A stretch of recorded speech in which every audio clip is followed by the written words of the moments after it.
दोस्तों, स्वागत है आपका हमारे चैनल पर, जहां हम आपको कहानियों के माध्यम से जीवन के महत्वपूर्ण सबक सिखाने की कोशिश करते हैं। हम बहुत समस्या में हैं महाराज, हमारी मदद करो महाराज। दादी माँ, आपकी क्या परेशानी है दादी माँ? आप क्यों इतनी परेशानी में हो? महाराज, ये मेरा पोता है। इसके माता पिता की मृत्यु हो गई है, इसलिए अब हम दोनों ही एक दूसरे का सहारा हैं। पर हम शूद्र जाति के हैं, इसलिए मेरे पोते को कोई काम भी नहीं दे रहा है। महाराज, कृपा करके मेरे पोते को कुछ काम दीजिए ताकि हम हमारा गुजारा कर सके। दादी माँ, मुझे ये सुनकर बहुत दुख हुआ कि मेरे राज्य में जाति भेद चल रहा है। मंत्री जी, आप इस लड़के को हमारे बगीचे में देखरेख का काम दे दीजिए और जल्दी पता कीजिए कि हमारे राज्य में कौन जाति भेद कर रहा है और उसे सजा दीजिए। याद रखना, हमारे राज्य में कभी भी ऊंच नीच जाति में भेद नहीं होना चाहिए। हम सभी को समान मानते हैं।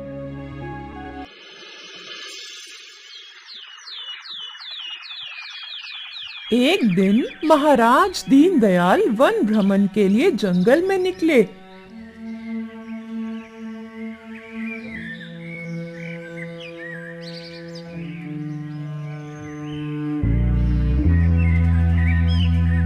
चलते चलते वह जंगल में काफी दूर तक आ गए और फिर वह झरने के पास रुके। आहा, कितनी शांति है यहाँ पर। राज्य कारोबार की चिंताओं से दूर इस वन में आकर मेरा मन प्रफुल्लित हो उठा है।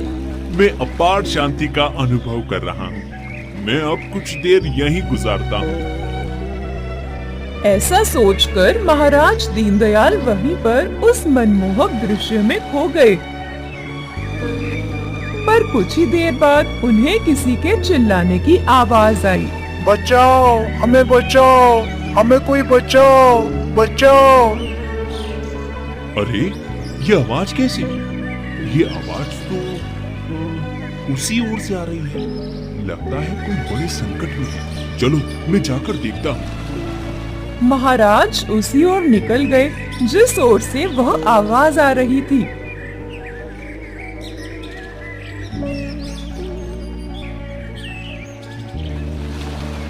महाराज दीनदयाल एक झरने के पास आ गए, पर वहाँ पर उन्हें कोई भी नहीं दिखा। अरे, यहाँ पर तो कोई भी नहीं है। फिर वो आवाज किसकी थी? कोई है? यहाँ पर कोई है क्या? महाराज ऐसी आवाज लगा ही रहे थे तो उनकी नजर एक साधु बाबा पर पड़ी, जो उसी झरने के पास बैठे थे और तपस्या में लीन थे। साधु बाबा के कानों में दीनदयाल के चिल्लाने की आवाज गई तो उनकी तपस्या भंग हो गई और उन्होंने आंखें खोली तो उन्हें महाराज दीनदयाल दिखे। दीनदयाल को देखते ही साधु बाबा बहुत क्रोधित हो गए। जैसे ही महाराज ने साधु बाबा को देखा तो वह समझ गए कि उन्होंने गलती से साधु बाबा की तपस्या भंग कर दी है, तो वे साधु बाबा से क्षमा याचना करने लगे। प्रणाम साधु बाबा, मैं आपसे क्षमा चाहता हूँ। अगर मेरी वजह से आपकी तपस्या में कोई खलल पड़ा हो तो। मैंने यहाँ किसी के चिल्लाने की आवाज सुनी थी। मुझे लगा कोई संकट में है, इसलिए मैं यहाँ उसकी सहायता के लिए आया था। वह आवाज उन प्रेत आत्माओं की थी जिन्हें मैं अपने वश में लेना चाहता था। मेरी यह तपस्या पूरी होने ही वाली थी, परंतु तूने मेरी तपस्या भंग कर दी। मैं तुझे श्राप देता हूँ कि तू अभी के अभी इस राजा से एक गरीब भिखारी बन जाएगा। साधु बाबा का श्राप देते ही राजा एक गरीब के रूप में बदल गए। अरे अरे, ये क्या हो गया? क्या हो गया? साधु बाबा, मुझे माफ कर दो। मुझे माफ कर दो साधु बाबा। जो भी हुआ वो मैंने जानबूझकर नहीं किया। मेरे हाथों गलती से आपकी तपस्या भंग हो गई। मुझे माफ कर दो साधु बाबा। यदि मैं ऐसा रहा तो मेरे राज्य और प्रजा का क्या होगा? मुझे माफ कर दो साधु बाबा। महाराज ने बहुत विनती की, तब साधु बाबा का क्रोध शांत हुआ। ठीक है पुत्र, रुको। मैं मेरा श्राप तो वापस नहीं ले सकता, पर इस श्राप के निवारण का रास्ता बता सकता हूँ। ठीक है साधु बाबा, बताइए। सुनो, जब भी कोई राजकुमारी खुद होकर तुम्हें इसी गरीब के रूप में स्वीकार करेंगी और तुम्हारे साथ विवाह करने के लिए तैयार होगी और तुम्हारे गले में वरमाला डालेंगी, तभी तुम्हारा यह श्राप नष्ट हो जाएगा और तुम राजा के वेश में आ जाओगी। ठीक है साधु बाबा, तुम्हारा शुक्रिया। फिर दीनदयाल उदास मन के साथ वहाँ से निकल गया। वह बड़ी सोच विचार में पड़ गया था। उसे कुछ समझ नहीं आ रहा था कि अब क्या होगा, कहाँ जाना है। मैंने ये कैसी गलती कर दी? हे भगवान, हे ऊपर वाले, मेरे कौन से कर्मों का फल तुम मुझे दे रहे हो? भला कोई राजकुमारी मुझ जैसे गरीब के साथ क्यों शादी करेगी? मुझे तो लगता है मैं इस श्राप से कभी भी मुक्त नहीं हो पाऊंगा। ऐसा सोचकर दीनदयाल जंगल के रास्ते से आगे निकल गया। चलते चलते उसे शाम हो गई। तभी उसे एक बूढ़ी माँ दिखाई दी। अरे, इतने घने जंगल में इस शाम को ये बूढ़ी माँ यहाँ पर क्या कर रही है? चलो जाकर पूछता हूँ।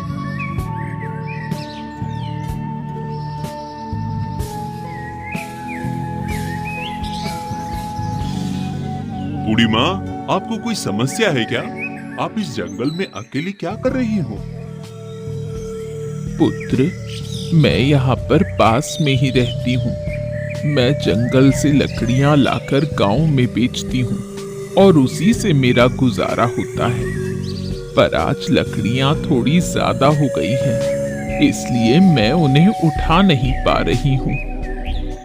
क्या आप इस जंगल में रहती हो? आपका घर नहीं है क्या? आपके बच्चे या बहू नहीं है क्या?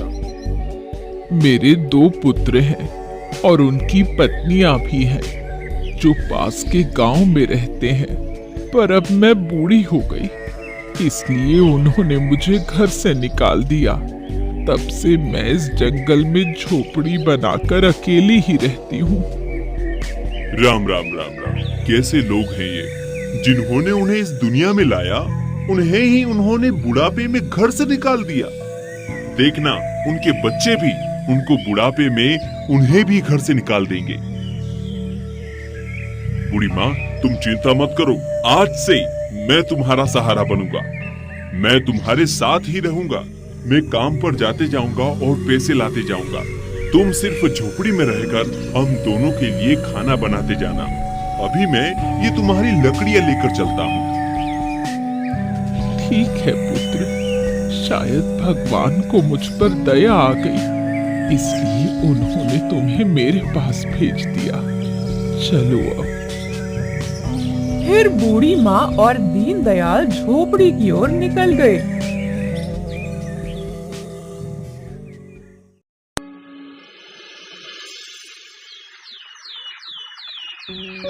दूसरे दिन सुबह सुबह दीनदयाल काम की तलाश में निकला।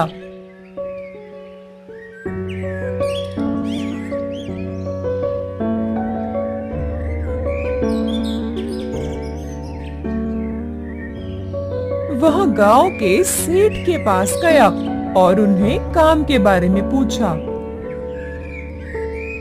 देखो दीनदयाल, मेरे पास काम तो है, पर मैं तुम्हें इस गांव में पहली बार देख रहा हूँ। मैं कभी भी अनजान इंसान पर भरोसा नहीं करता, इसलिए मैं तुम्हें काम नहीं दे सकता। सेठ जी, मैं एक सच्चा और ईमानदार इंसान हूँ।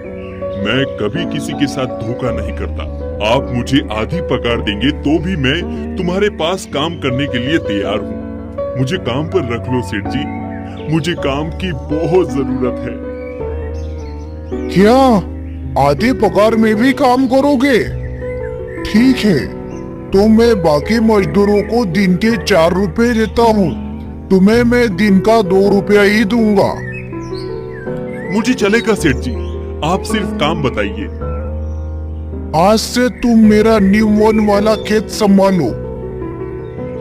ठीक है सेठ जी, मैं अभी खेत में जाता हूँ। फिर दीनदयाल हाल लेकर खेत की ओर निकल जाता है।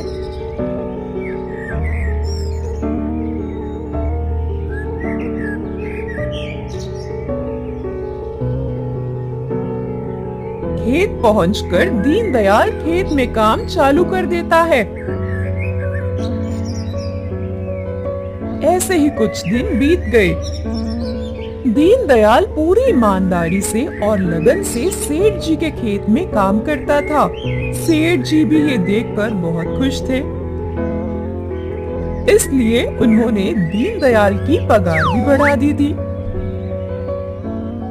काम के पैसों से दीनदयाल घर में खाने पीने का सामान लाता था और बचे हुए पैसों से वह भिखारी और जरूरतमंदों की मदद करता था।